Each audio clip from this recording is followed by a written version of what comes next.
Hello, hi, welcome once again to M5's English language learning program, Let's Speak English. I'm Gav Duncan and I'm here on your TV screen to help you learn English. Now, are you sitting comfortably? Yes? Good. And are you ready for today's lesson? Yes? Good. Okay, well, let's learn English together. Good afternoon, everybody. How are you today? I can't hear you. How are you all? Good? Good. Right, well, I hope that you all had a nice evening yesterday and that you slept well and woke up this morning feeling refreshed. Great. Well, if you didn't have a nice evening yesterday, and if you didn't sleep well, and you didn't wake up this morning feeling refreshed, well, that's a shame. And today we'll learn some words which we can use in a situation like that. First, though, let's recap on what we learned this week. Now, this week, we saw that Loretta, Dave Squid's girlfriend, got a letter from Mr. Sidney Williams, the manager of the Fabuloso Splendido Hotel, the same hotel where Gordon Taylor works. Gordon is the receptionist at the hotel. Do you remember who Gordon Taylor is? Gordon Taylor is the son of Joe and Jenny Taylor. Gordon's got two sisters, Jane and Mary. Gordon is Jane Taylor's brother, and Gordon is also Mary Benchfield's brother. Gordon is Alfredo's brother-in-law, and Gordon Taylor is John, Tim, Elizabeth and Doreen Benchfield's uncle. So, that's Gordon. Anyway, Gordon was at work when Loretta went to the hotel for a job interview. When we saw Loretta at the hotel, we didn't know what position she wanted in the hotel. But we figured out that Loretta wanted the position of security manager at the hotel, didn't we? Yes, it all made sense. It was very logical. We knew that Loretta used to teach self-defense to the army. We also knew that Loretta was an alarm and security expert. Using that information, we figured out that the job Loretta wanted was the position of security manager at the hotel. So, everything worked out fine. Loretta finally received a letter from Mr. Williams. In the letter, Mr. Williams told Loretta that he wanted her to be security manager at the hotel. Now, let's catch up with Dave and Loretta. Dave went to work this morning after he had his breakfast. This morning, just like most mornings, Dave got up early and went for a run. When Dave finished his run, he started to make breakfast for himself and Loretta.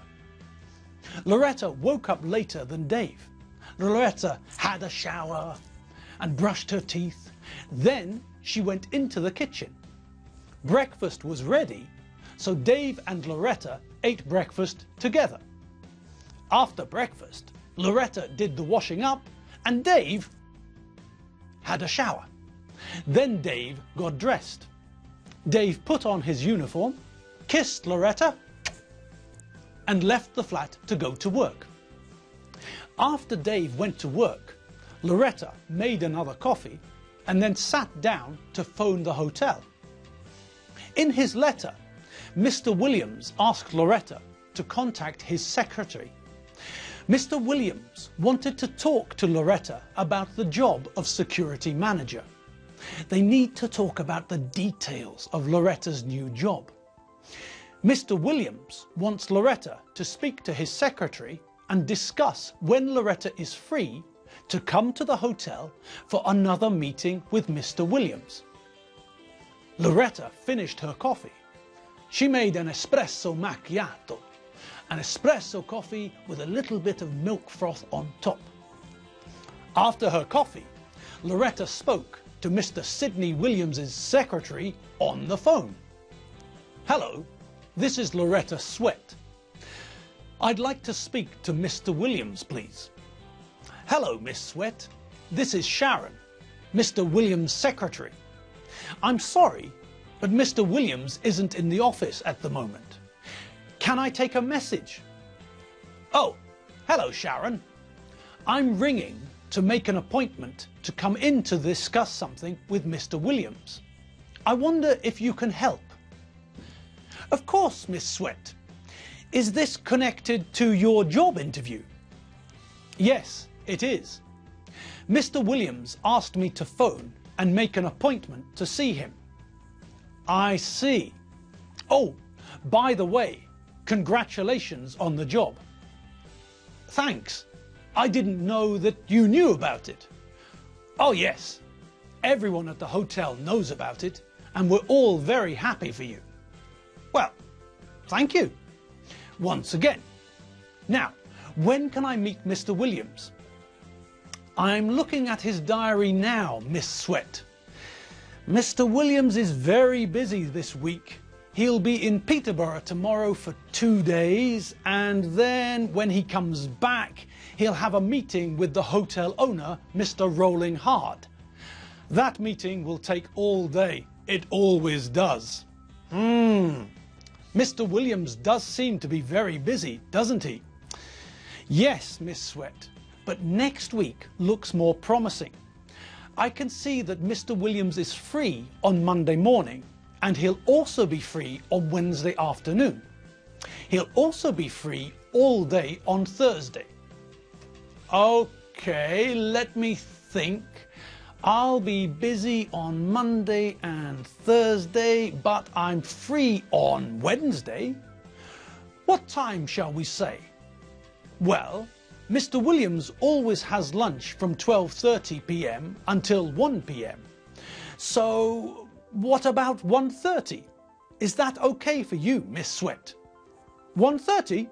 Yes, Sharon, that's perfect for me. Okay, I'll write that down in my diary. Next Wednesday at 1:30, meet Mr. Williams in the Fabuloso Splendido Hotel. I also made a note of the appointment in Mr. Williams' diary, Miss Sweat. If there's a problem, I'll call you right away.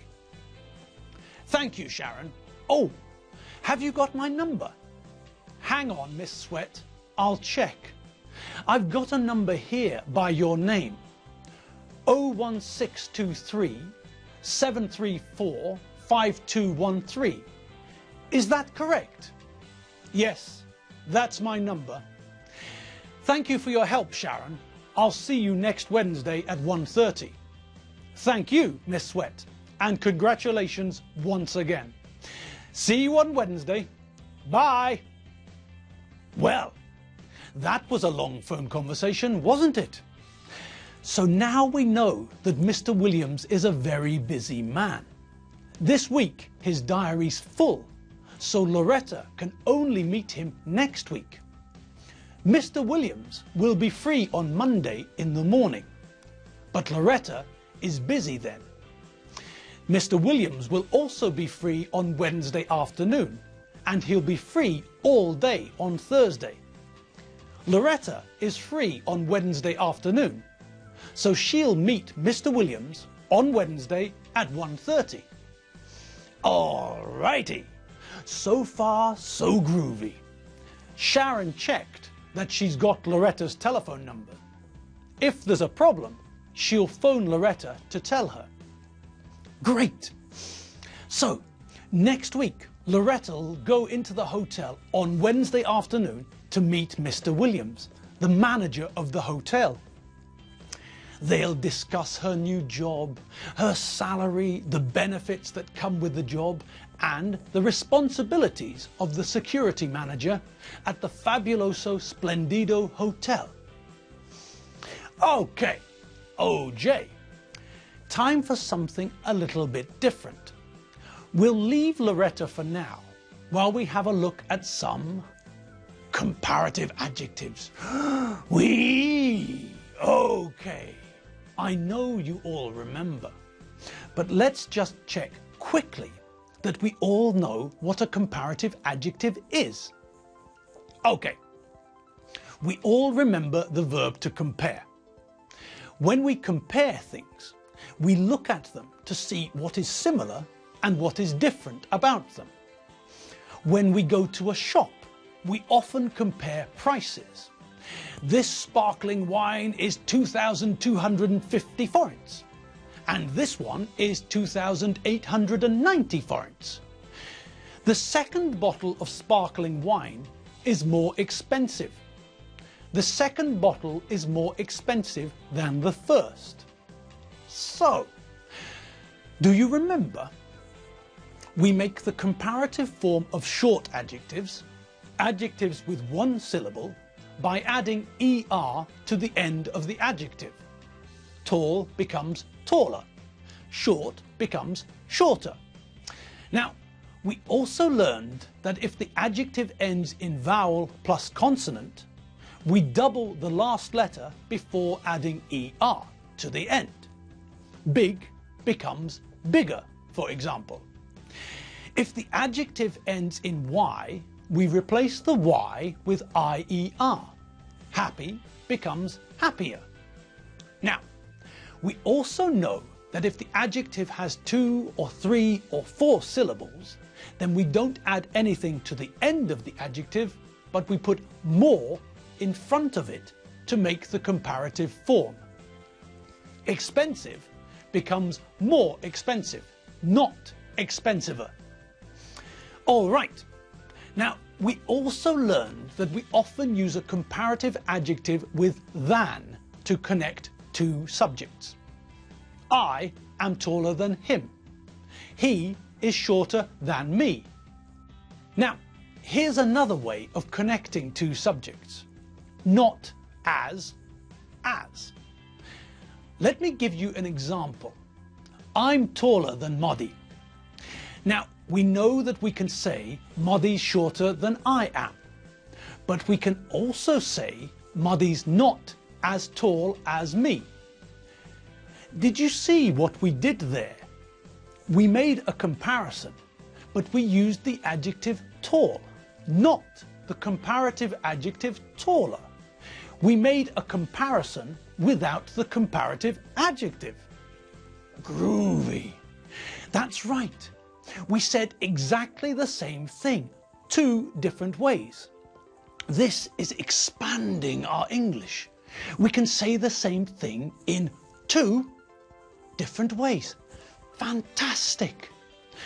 So, Muddy is not as tall as me is the same as saying that I am taller than Muddy, or that Muddy is smaller than me. So, we can say the same thing in three ways. Fab. So, let's complete the following sentences. Use all three ways. Two comparatives and not as. Canada, big, Hungary. Okay, let's do the first one together. Canada is bigger than Hungary. Hungary is smaller than Canada. Hungary is not as big as Canada. Okay, let's see the next one.